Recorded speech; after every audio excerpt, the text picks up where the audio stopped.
is Armageddon News. In this broadcast, we'll discover the ancient mark of Satan's kingdom. We'll find out who Babylon the Great really is. And we'll discover why Turkey will be the seat of the Antichrist. Good day. Many have long speculated on who Babylon the Great really is. Rome has been the prime candidate for many, as well as New York. But neither of these is the true Babylon. The Bible tells us that this Babylon is a mystery to the world, but the Bible declares plainly exactly where Mystery Babylon is located. It's not the original Babylon in Iraq. But yet its practices are identical to Babylon's. The Babylonian religious system revolved around the worship of the heavens, the sun, moon and stars. The crescent and star symbol is the very key, not only to who Mystery Babylon is, but also to the identity of the beast. The crescent and star is known to be the symbol of Islam. But these ancient and demonic symbols were also the very symbols of Baal-Hamon. Baal, the ancient Mesopotamian false god mentioned in the Bible, who was worshipped together with Ashtaroth, the star goddess. These symbols go all the way back to Nimrod and Semiramis. Semiramis was the wife of Nimrod, but she was also his mother. This disgusting harlot started all the false religions of the world.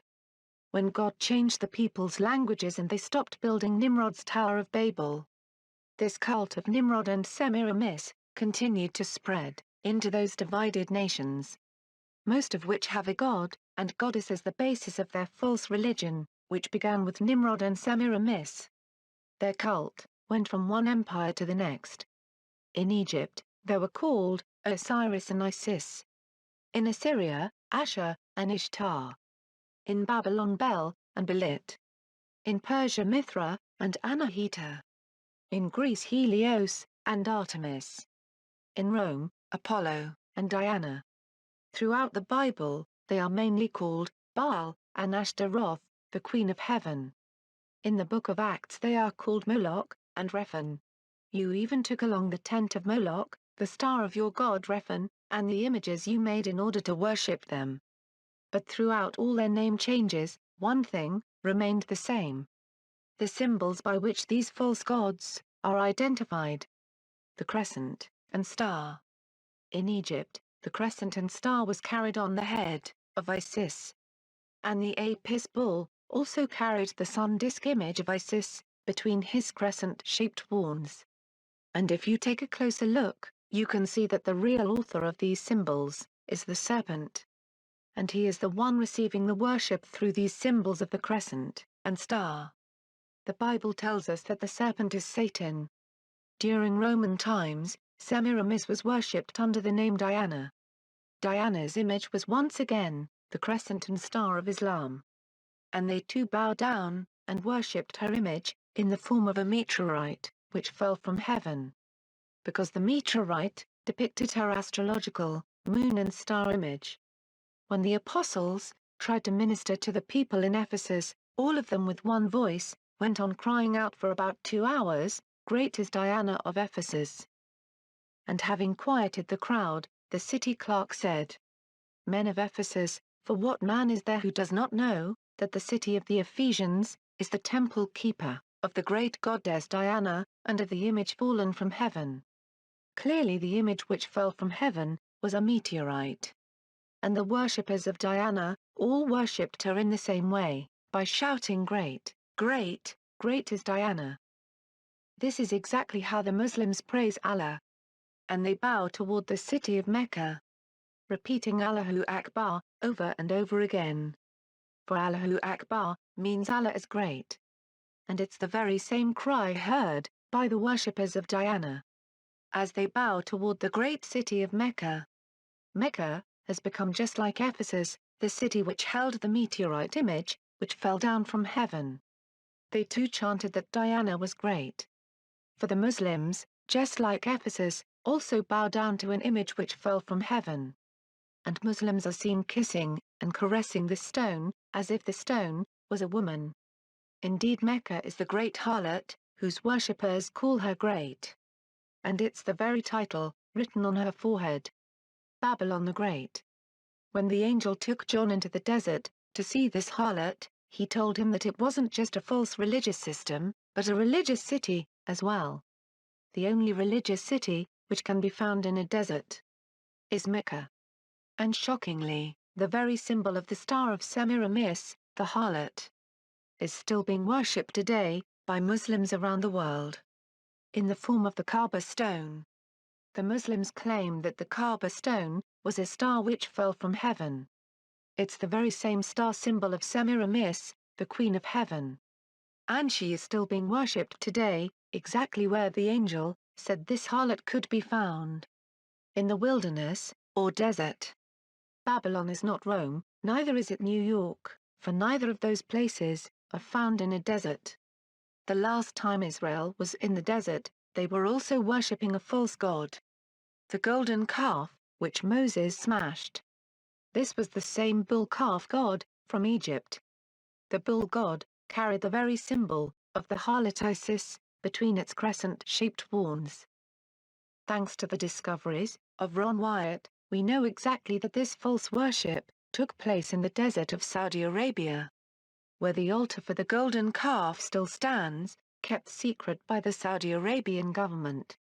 The very same country and desert, where the Jews were worshipping this golden calf beast, and star symbol of the harlot, is the same country and desert, in which we find the city of Mecca. Mecca has become the global center of moon and star worship. The exact same religion of ancient Babylon. Before Islam, Mecca was a city dedicated to many false gods. The false goddess, Alat, was the wife of Allah. Alat was the moon goddess, and fertility goddess Semiramis, which Satan has used from the beginning. Her shrine was the Kaaba, which housed Alat's most famous idol, a black stone meteorite. Muhammad took the city of Mecca in 632. And Muhammad entered her shrine, and destroyed Alat's idols. Yet her black stone idol was preserved. And Muhammad even helped to position her black stone idol in the east wall of the Kaaba. Indeed, the Kaaba stone is the idol of the harlot. The angel told John that this harlot sits on many waters. Then he said to me, "The waters which you saw, where the harlot sits, are peoples, multitudes, nations and languages." The angel told John that the waters were not seas, but people from all over the world. From many peoples, nations and languages. This is an amazing description, seeing as the Muslims come from all over the world for the Hajj. These people flow in and circle around the Kaaba like water. Indeed, this harlot does sit on many peoples, nations and languages. And they all fall down and worship the image of Semiramis or Diana, which fell from heaven. The Muslim call to prayer exactly mirrors Nebuchadnezzar's form of worship. Nebuchadnezzar set up an image in the plain of Dura. When all the people in his kingdom heard the music, which was a call to prayer, they all had to bow down toward the image which he set up. Or, he said they would be put to death. This is identical to the Islamic form of worship. It's exactly the same form of Babylonian worship instituted by Nebuchadnezzar. And at the call to prayer, Muslims, just like the Babylonians, all fall down and worship an image. The worship of Bel, in Babylon, revolved around sun worship. And astoundingly, the Islamic prayer times are based on the 5 positions of the sun throughout the day. In fact, the 5 prayer times have to be judged by things like what the sun's color is, how long the shadow is, or whether there is light left in the sky. You can find out from Wikipedia how Islamic prayer times are tied to the sun itself.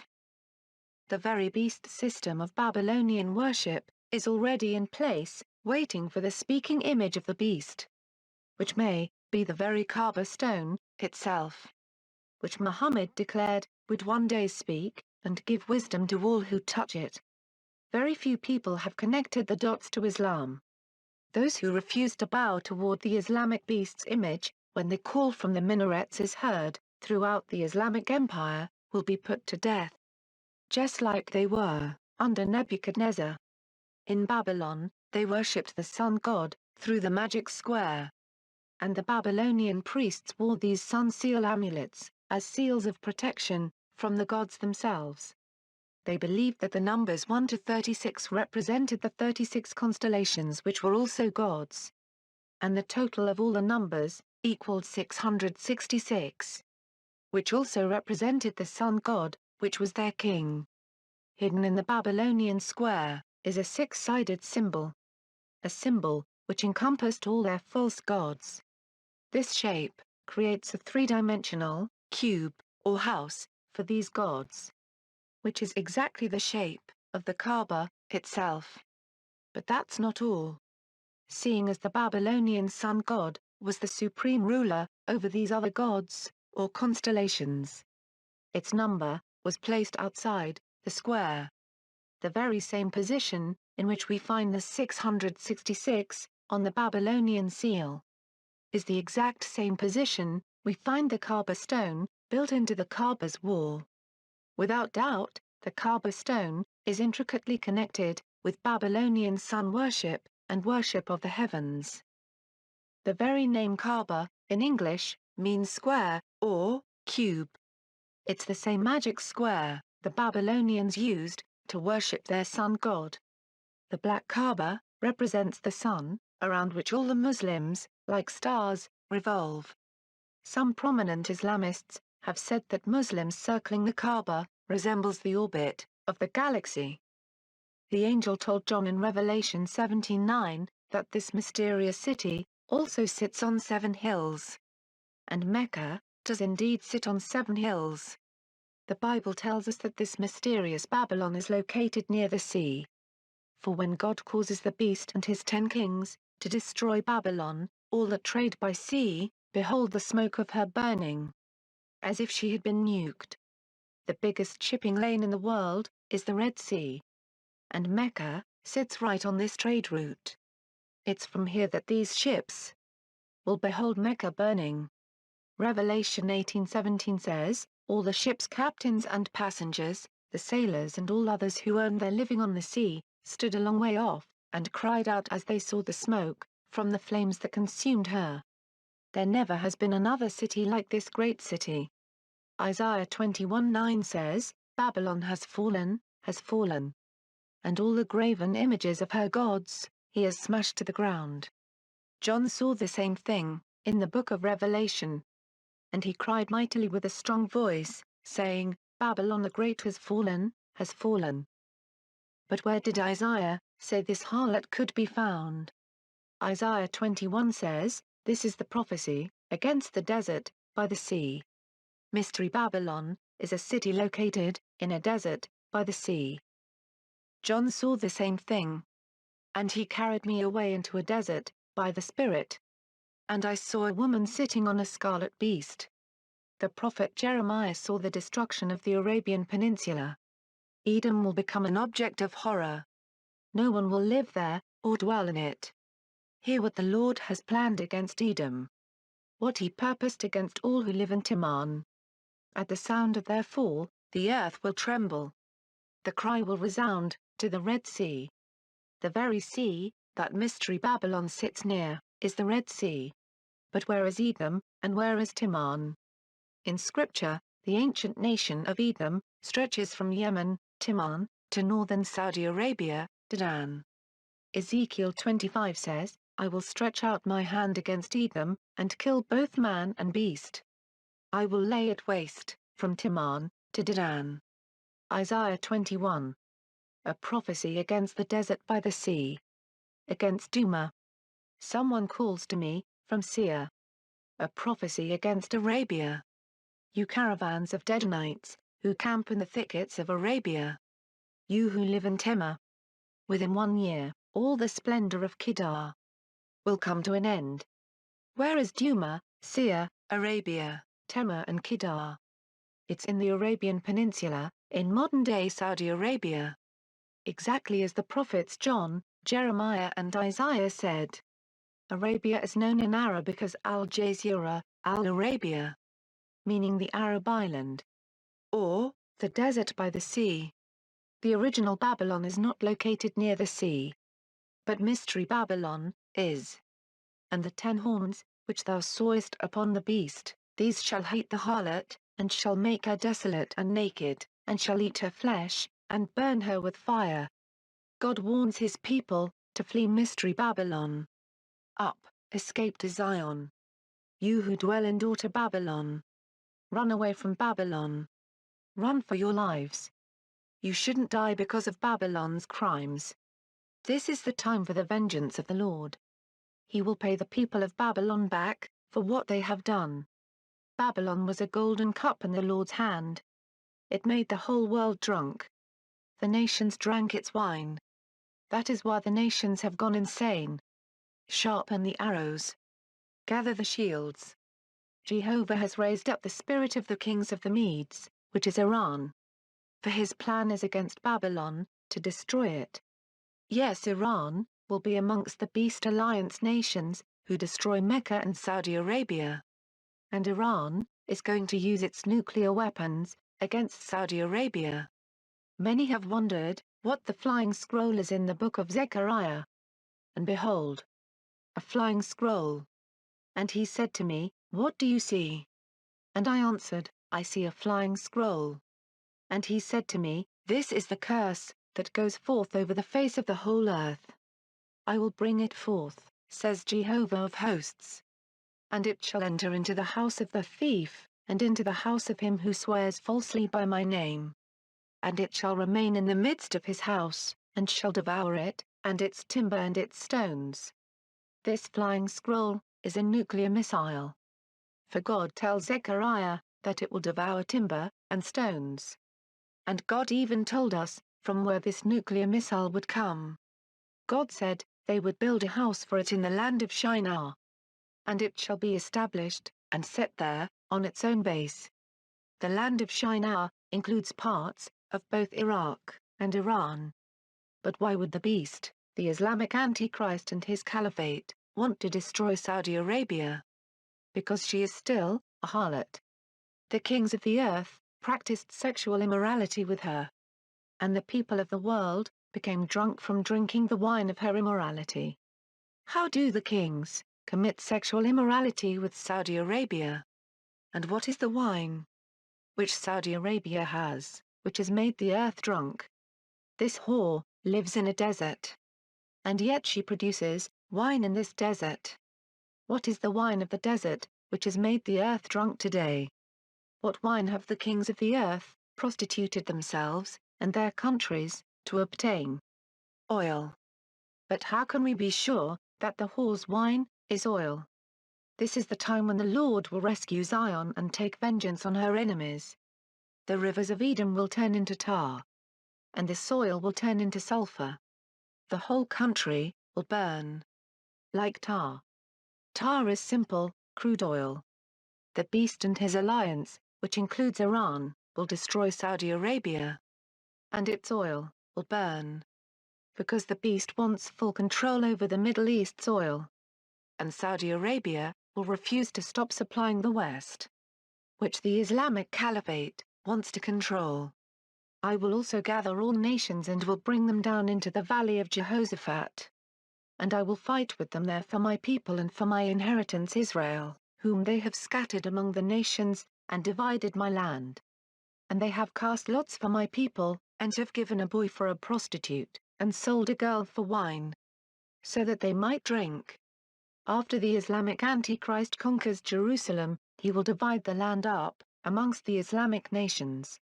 And the children will be sold to the Arab nations for prostitutes, and traded for wine, which is oil.